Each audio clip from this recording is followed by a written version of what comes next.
একদিন রাবেয়া বস্রিকে বাসরার রাস্তায় দেখা যায়। এক হাতে আগুনের মশাল এবং অন্য হাতে পানি ভর্তি পাত্র নিয়ে হাঁটছেন। লোকেরা অবাক হয়ে জিজ্ঞাসা করল, আপনি কি করছেন? তিনি উত্তরে বললেন, আমি আগুন দিয়ে জান্নাতকে জ্বালিয়ে দিতে চাই এবং পানি দিয়ে জাহান্নামের আগুন নিভিয়ে দিতে চাই, যাতে মানুষ স্বর্গের লোভ বা নরকের ভয় নয়, বরং শুধুমাত্র আল্লাহর প্রতি ভালোবাসা থেকে তাকে উপাসনা করে।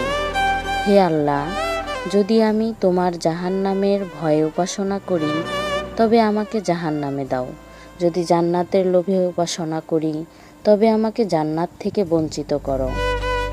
কিন্তু যদি আমি শুধুমাত্র তোমার জন্য উপাসনা করি তবে আমাকে তোমার সৌন্দর্য থেকে বঞ্চিত করো না।